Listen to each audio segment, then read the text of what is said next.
Welcome to the ultimate guide for new wolf dog owners, brought to you by Tony Nyla, the pioneering expert in wolf dog behavior and management.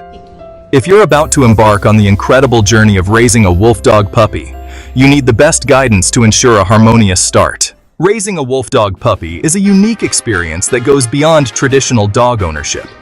These animals are intelligent, independent, and require an understanding that blends both their wild instincts and domestic nature. That's where Tony's program comes in. Tony Nyla's revolutionary approach focuses on nurturing your wolf dog's cognitive abilities. This isn't about controlling behavior with treats or tools. Instead, it's about empowering your wolf dog to make intelligent decisions in a human environment, fostering a deeper bond between you and your new companion. Tony's program is designed specifically for wolf dog puppies in their first year of life, a critical period where proper guidance can shape their entire future. We will help you avoid the common pitfalls that can lead to behavioral issues later on. You'll gain access to Tony's expertise through live Zoom sessions. These sessions are tailored to your wolf dog's individual needs, ensuring you're fully equipped to handle the challenges and joys of wolf dog ownership. Don't wait until challenges arise. Start your wolf dog's training with the expert who understands them best. Schedule your consultation today at wolfdogbehaviorist.com and give your wolf dog the best start in life. Join the growing community of wolf dog owners who trust Tony Nyla to guide them every step of the way. Your wolf dog's future begins now.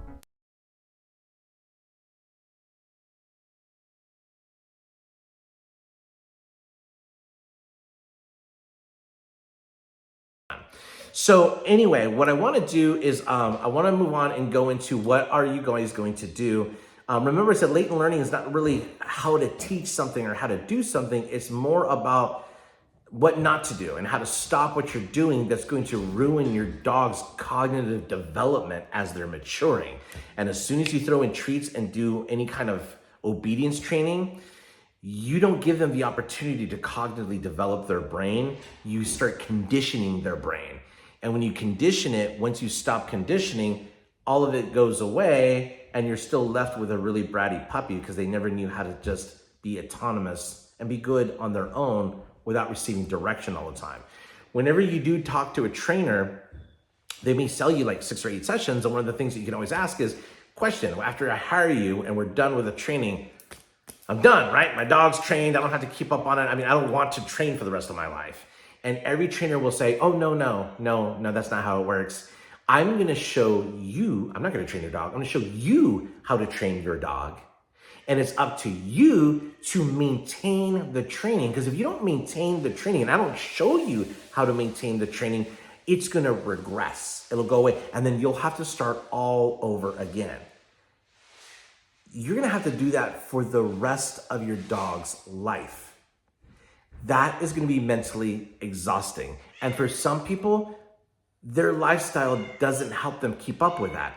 You're going to have to be a trainer yourself and obsessed with always working with your dog just to keep them obedient at all times.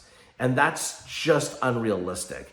But when you're raising a dog cognitively correctly, the behaviors are permanent. You don't have to maintain them. Your dog is just intelligent enough to know how to be a good dog. And that's what we're going to work on. So what's the first step? Okay. So the first step is you need to have a good setup. Your home needs, your environment needs to be set up so that your puppy can make mistakes in a place of safety where you don't have to put too much stress on your puppy. I wouldn't be taking your puppy out to start experiencing the world right now until you solidify your relationship and your bond and how things function at home first. So the first thing that you would need to do is you know what? Actually, before we move on to that, I have kind of something else that is important. Is this socialization stage that people talk about, the 8 to 16 week socialization stage. That's not a socialization stage. The socialization stage actually happens with the breeder if they have your puppy, because it's actually, I believe, at 4 to 5 weeks to 8 weeks is the socialization stage. The 8 to 16 week period, which is when most people have their puppies, or it's actually the 8 to 12 week period, is the fear period. So when you have your puppy from 8 to 12 weeks, that's the fear period. That's the worst time to be taking your puppy out. And I think what happened in that miscommunication is that somebody must have worked with a behaviorist at some point and learned about this critical fear period between 8 to 12 weeks and somehow decided that they were going to go on the internet and say, hey, did you know that there's this critical socialization period from 8 to 10 weeks, and that's when your puppies have to have positive experiences, nothing negative. So we should take our puppies out and make sure they have a blast and they're having a good time and they've had experiences with umbrellas and people with sunglasses, and have those people give them cookies and treats so they realize, oh, that's really good. That's not what you should do. All of your socialization, especially during a fear period, should be in home territory, at home, when they're with their support group, your children, your family, and they know that they're home and that you have control of that person in the house. That is where they start to flourish. They're going to go through a second period at about 6 months as well. So you want to be extra cautious there. But in the program, I will show you guys how to nurture that socialization. And I will show you how to have a very confident wolf dog that is very robust and doesn't get overly hypervigilant in certain situations. So, and how that starts is unfortunate, because a lot of times people say, as soon as you get your wolf dog puppy, you need to go out, go out, go out, go out, and take them everywhere. You have to do that. Otherwise, they won't be balanced. And everyone is calling me with really bad wolf dogs. That's not working. So not a blanket statement. I'm sure some people have maybe done it successfully. Maybe they did socialize out in public, but not as much, or didn't encounter or force their puppy in any situation when they didn't want to. And in that case, they were lucky that they made it through that. But for most people, I always tell people, if you have a puppy and you put the puppy down on your front lawn, what's the first thing you think your puppy is going to do when you put them down on your front lawn? And for most people, they're going to say they sniff around. Absolutely. That's what every puppy would do. But why are they sniffing around? It's because they're trying to get to understand their immediate territory, their home territory. It's building a cognitive map, much like Tolman's maze, getting to know their area. But you want to take them off their area, so you take them down on a walk through your neighborhood. And when you leave your home territory through the neighborhood, they start to smell other things, dogs marking on trees, other types of animals. Now, your puppy has a very keen sense of smell, but your puppy doesn't know that you can't smell any of that. They think that whatever they can smell, you're able to smell it as well. They don't know that you can't do that. But when you're walking through territory and they look up at you, you just look really confident. You're just going from, it's your neighborhood. You're going from point A to point B, you're walking around the block. And so that puppy takes that as a measure of confidence and says, wow, my mom must be the mayor. She's got to be the mayor. She doesn't care. We own all of this, right? And then later on, maybe there's a dog behind a fence barking at your puppy. Get off my territory. It's a territorial barking dog behind a fence. Or maybe you pass by a house and there's a dog in the window barking at you guys. Once again, the puppy realizes that dog thinks we're on its territory. It's being defensive. But when it looks to you, you don't care. You're just confident. It's your neighborhood. You live there. You pay rent. You have a mortgage. You're walking through the neighborhood. And once again, that puppy takes that as, oh, wow, that's totally confidence coming from, I'm totally with the right family. I mean, they own this block, I can tell. But then you start hearing, oh, you got to socialize your puppy to other dogs. Your puppy has already experienced that with their mother in its litter. You're going to ruin it. So what ends up happening is then we introduce the puppy to the neighbor's dog, his dog is calm and it's good. It's going to be a good mascot or a mentor. And then when they introduce the dog to your puppy, and of course you ruined all the personal space stuff, that puppy's going to go, oh my gosh, it's another dog. Hello. And they start jumping up and start mouthing, which we all know mouthing hurts and jumping on us is kind of rude. And that adult dog is going to realize this puppy has no understanding of personal space and it needs to learn that. It's no different than your child seeing a dog going, Mom, there's a dog. And your child runs to want to go pet this dog. As a parent, you would say, oh no, stop. No, honey, you need to ask them, hey, is your dog friendly? Can I pet your dog? And if they say it, you teach that to your children, but you don't teach it with your puppy. So your puppy jumps to the adult dog and that adult dog says, get out of my bubble. Everybody freaks out. The puppy starts yelping. They look over the puppy, no bite, and then the owner says, I thought you said your dog was friendly. He normally likes other dogs. I don't know what the deal is. But one thing your puppy knows for sure is it looks up at you and realizes, you don't have any idea how any of this works. I have been blindly following you, and you put me in a situation. And then your bond goes, and they start to become hyper vigilant, unsure, insecure, and they don't follow your lead because they don't believe you or they don't trust you. And wolf dogs, you could do that to them very easily. This whole program is to protect that bond and make sure it's always intact. I just kind of wanted to share that piece of information for you. Okay, so moving on. What's the first thing you guys need to do? We need to get your setup proper. So when you have your wolf dog, the first thing you need in your house is you're gonna need a crate. So we need a crate, and I'm not talking about using the crate for containment. We're gonna use it as a feeding station, as their space, as their bedroom.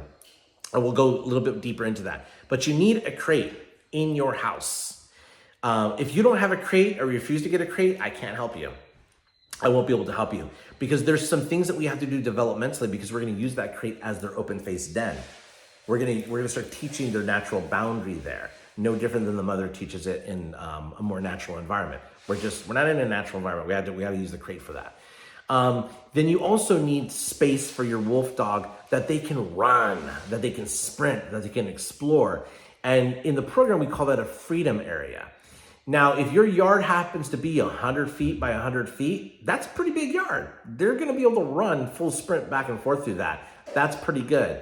If you have a small, tiny yard, it's going to be really tough. You're going to be dealing with some situations because they're feeling some sort of restraint there. It's not enough freedom for them to work their stuff out, work their frustrations out, and work their energy out when they need to. It's always going to feel cramped. So you want a large space. Within that large space is going to be a secondary containment.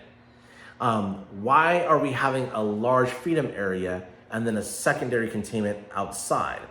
The reason why is because that's their crate outside, but it's larger. That could be a 10-foot by 10-foot containment with a top on it. It's just a super large version of a crate. And the reason why you have that there is because if they're in your yard and you happen to have wicker furniture, beautiful flowers, really awesome manicured grass, an outdoor barbecue under a gazebo, I feel sorry for you because your wolf dogs will destroy all of that. It will be gone as they get older and destroyed. Unless you know how to teach your wolf dogs how to respect your space, your environment. And it's very simple because if they're chewing on your wicker chair, you're just gonna say, hey, get away from that wicker chair. And if they don't listen, then they can't share the space with you. So you're gonna have to put them in their containment and then let them out until they start realizing, oh, if I don't listen to you, if I don't respect the space, then I lose access to you. I can't hang out with you. And they'll slowly start changing their character because wolf dogs are very social animals. All they want to do is be with you. If you're a current wolf dog owner that has your wolf dog in an enclosure in your backyard or something, you'll know what I'm talking about because anytime your lights turn on in the house or every time they get a glimpse of you, they start pacing up and down the enclosure because they want to be with you. That's the concept. They don't know why they can't be with you. But once they understand, oh, if I figure out what's causing disharmony in this structure and I can stop causing this disharmony, I can go with them everywhere. And that's really, really important. So you need a crate for the inside of your house, you need a freedom area, and you need a secondary containment in that freedom area. Okay. Now let's start with inside the house, your crate. I need you guys to get the largest crate possible for your living space. Now, when I tell people that, I've had one client once when they go, I have a Chihuahua. Does that mean I should get a Great Dane size crate for my living space? Because I would love that. I would love for my Chihuahua to have a mansion. And I say, yeah, absolutely. That's exactly what I want you to do. But then they'll say, oh man, there's no way a Great Dane sized crate's gonna fit into my living room. Once again, what I said was, get the largest crate possible for your living space. If that happens to be only an extra large, then that's all you can do. For most of you that are good at high content wolf dogs, you're gonna need the Great Dane size crate for your living room. But in essence, it's quite opposite of what you would hear from a dog trainer. Because if you go online on the internet and you say, how do I know what kind of crate or how big of a crate I should get for my wolf dog?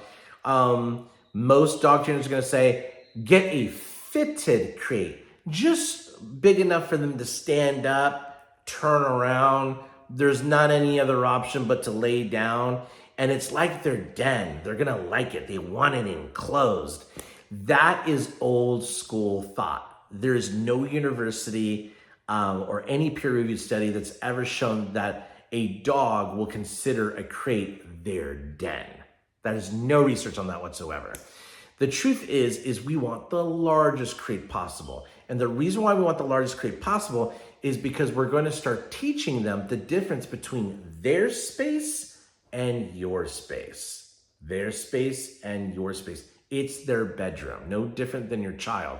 When you have a child, you teach them they have their very own bedroom. If you have two children, you know how excited they were when they realized they didn't have to sleep in the same room together, and now they get to have their own rooms. It's a sense of good feeling for them. They have their own space, somewhere they can retreat to. Now, I want to tell you why we need a large bedroom and not a small bedroom. I'm going to be a little anthropomorphic here because we are talking about cognitive emotion and we're not really talking about dog training. And so it's more fitting to express things that way. If you have a child and your in-laws come in, or their grandparents come and visit you, and your child cusses and they go, fuck yeah, grandma's here. The first thing you're going to do is say, oh, no, oh my gosh, don't cuss in front of your grandparent. Go to your room. Go to your room right now. That's the first thing you're gonna say. Every child psychologist would tell you that's exactly what you need to do, is you need to remove access to this situation. Say, because of what you did, I need you to stay in the room. But there's a secondary rule that a child psychologist will tell you, and that is that when they do go to the room, the second thing you need to tell them is leave the door open. Now, when you ask a parent, why do you think you need to leave the door open? Most parents will tell you a bunch of stuff, but the most common things I hear is, I want to make sure they're not having fun because they're punished. So if I see them playing on their video game, or if I see them on the internet, or if I see them talking to their friends over the phone, that's a no-no. They can't do that. I just want them laying in bed, staring at the ceiling, and think about what they just did. That's wrong. That's not what you're supposed to do. There's a different reason why you're leaving the door open. The reason why you need to leave the door open is because there's a natural boundary there, and the children realize they can't leave their room. So that's where they have to control their impulse, their self-restraint, and start thinking latently and self-aware of what they did, and reflect about what I did that caused disharmony to my mom and my grandparents, which put me in this situation. And that is critical thinking skills, so they can do better next time. But if you shut the door and they're behind in a door in their room, they don't self-reflect that way. Their brain doesn't go that direction. They start to hold resentment, frustration, upset that they're closed in their room. And that's opposite of what we want, which is the reason why I'm going to be telling you guys in the future that when we have the crate's always open. We never shut the crate, ever. There will be a time in the future where you may need to, but that's not how we nurture the crate work. It's always open. They can come and go and please, and if they want to avoid you, they want to go in their own space, they can do that. They always have to have access to that crate. And for now, they always have to be able to leave when they want to leave. So we have to make sure that they can do that. Now, what will then eventually happen is, what I was going to go into is the closet. The closet actually is the same thing. So you could tell your child to go to the closet and keep them contained in there. I mean, it's the same thing. It's just a smaller room. But then again, if you did do that, that's a good way for CPS to get called on you. Child Protective Services. Hey, we heard you put your kids in the closet. That's not a good thing to do. And that's how I feel about small fitted crates. I think those are closets. We don't want them in a closet. We want them to have space, and that's important. Now, what ends up happening to the child is as they start to be self-aware and self-reflect, and they start to kind of control their energy, so they think before they speak, they're gonna hear all the fun that's happening in the living room. They're gonna hear dad laughing as he's barbecuing. They're gonna hear grandma's voice. And then you're gonna see them do something interesting. Like go to the bathroom 10 times in 15 minutes. What's going on? You have diarrhea? Like what's going on with my kid? No, it's because they want to have access to the space. They want to be with their family. That's pulling them. They're sorry. They know what they did wrong. And then what'll happen is your kid will say, Dad, I'm sorry to interrupt you, but can I ask a question? Sure, what is it? I'm thirsty. Can I have some water? Yeah, of course you can have water. Go in the kitchen, grab yourself some water. But after you're done getting the water, go to your room. Okay. And then over time, your child will say, Dad, Grandma, I'm so sorry to interrupt. Dad, I had a question. Or Mom, I have a question. And as a parent, you're gonna say, well, what's the question? How long am I punished for? And this is what a child psychologist will tell you. This is the time for self-reflection and learning. And this is exactly what you should say. You're not punished. Who punished you? And your child's gonna go, you told me to go to the room. Yeah, because you were cussing in front of your grandma. And I don't want you to cuss. If you're gonna cuss, do your cussing in your room, not in front of your grandma. Okay, but how long do I have to be in my room? You don't have to be in your room. And then your kid's gonna go, Mom, I was in there for 2 hours. You didn't tell me how long. And then you're gonna say, honey, you're not punished. You don't have to stay in your room. You could be out here with us. Just don't cuss. And then your kid's gonna go, oh, fuck, okay, I got that. Go back to your room. And then they're gonna like, oh, I gotta be more self-aware. And that's how they start changing their character so they can have more quality time with you and be able to share the space with you. And that's really important. So with the puppies, we need the largest crate possible for your living space. And we're never shutting that crate. Now, where are we gonna put that crate? That's gonna be also very important. That crate needs to go on the halfway point of your house that's furthest away from what I call emotional hotspots. Your front door is one of those. So the crate needs to be on the halfway point of the house furthest away from the front door or the most trafficked door, the most used door. That might be your back door. You might realize, oh, we use our back door actually more than anything. Well, then the crate needs to be on the halfway point away from that back door. Or you may say, actually, we don't even use our doors. We go through the garage. When we go through the garage, there's a door that leads into the kitchen and we're in the house. Well, then that's the door you need to be at the halfway point away from. But the point is we want the crate away from emotional hotspots. And a front door, that's the door you leave when you say, bye, I'm going to work. It's the door you come in when you go, I'm home. It's the door Amazon Prime Ding Dong ditches. It's the door Pizza Hut comes to deliver pizza. And if there's any windows by that front door, it's also all the noise, the traffic, somebody walking their dog, they can hear kids walking up and down the street because the school just dropped them off. We want the crate in more of a relaxed area is kind of what we want. So that's important, is having the crate the halfway point away from the house, away from emotional hotspots. Now, that being said, let's talk about their leash equipment. A lot of times when I ask clients, where's their leash equipment? Where do you keep it? The common thing I hear is, oh, it's in the closet, or they're in the drawer, or I have them in a coat pocket. That's not good, because anytime you pull out their leash equipment, they're gonna go, oh, we're going for a walk. Or if your wolf dog doesn't like going for a walk, they're gonna go, oh, no. I know, when you grab that, I know where we're going. And we don't want their leash equipment to be a stimulus to them. We want their leash equipment to be pretty neutral, just right? So we need that leash equipment hanging somewhere that's always in their visibility, so that way there's no real value and it remains to be a neutral thing. So I always tell people, hang your leash equipment, whether it's on a door rack, a coat rack, some sort of hanging wall system, somewhere visible from the crate. It doesn't have to be next to the crate. I don't want your puppies to pull things in their crate and destroy them. but within eyesight of the crate so that they see it on a regular basis. If you have your hat hanging there too, if you have your coat hanging there too, don't do that. Get your coat, hang it somewhere else, get your hat, put it somewhere else. I want just their leashes visible, and it's just a neutral thing that they always see. Important. Okay, now let's talk about their food bowls and their water bowls. Remember, I was talking about we need them to understand the difference between their space and your space. It's very important with wolf dogs to understand that.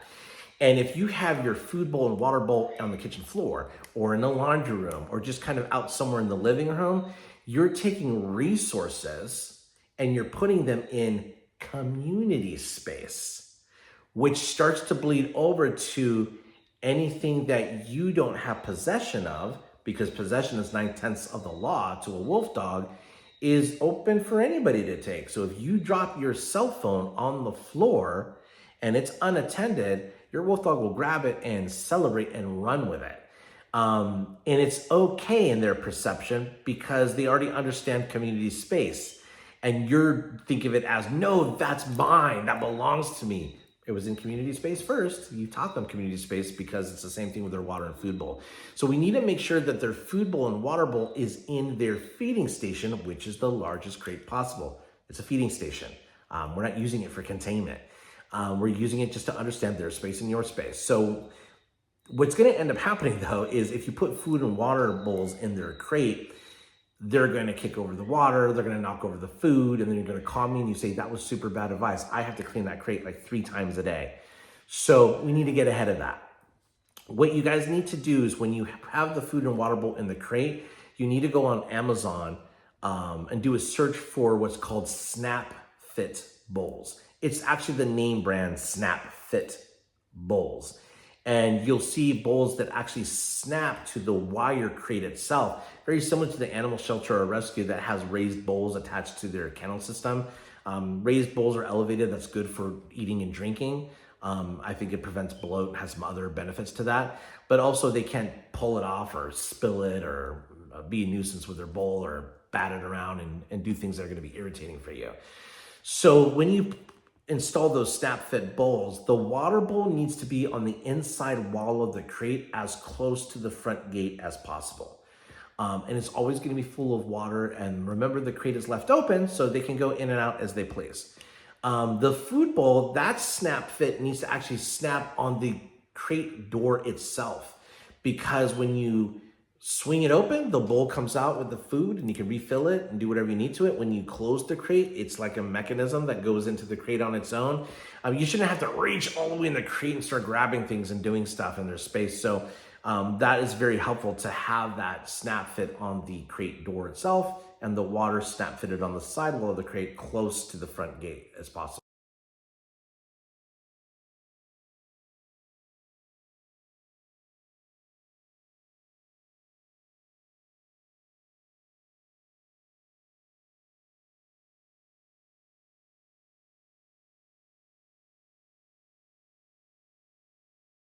Now, there is something else that I need to tell you is, although the water bowl will always be in there, that Snap Fit for the food, that can't be in there as an empty bowl. If there's no food in there, that bowl needs to be removed and put somewhere. Either that you can have in a drawer, that you can put in a cupboard, because it has a representation behind it. And at a very early age, they could start resource guarding the bowl. Not a blanket statement. Not all wolf dogs are going to feel a certain way about their bowl, but why even just entertain it to begin with? Let's just get rid of the bowl so it's not something that gets nurtured incidentally by accident. So that's going to always be put away. We will only be taking out the bowl when we're ready to go for a walk. And I will explain that in a second of why we're doing that.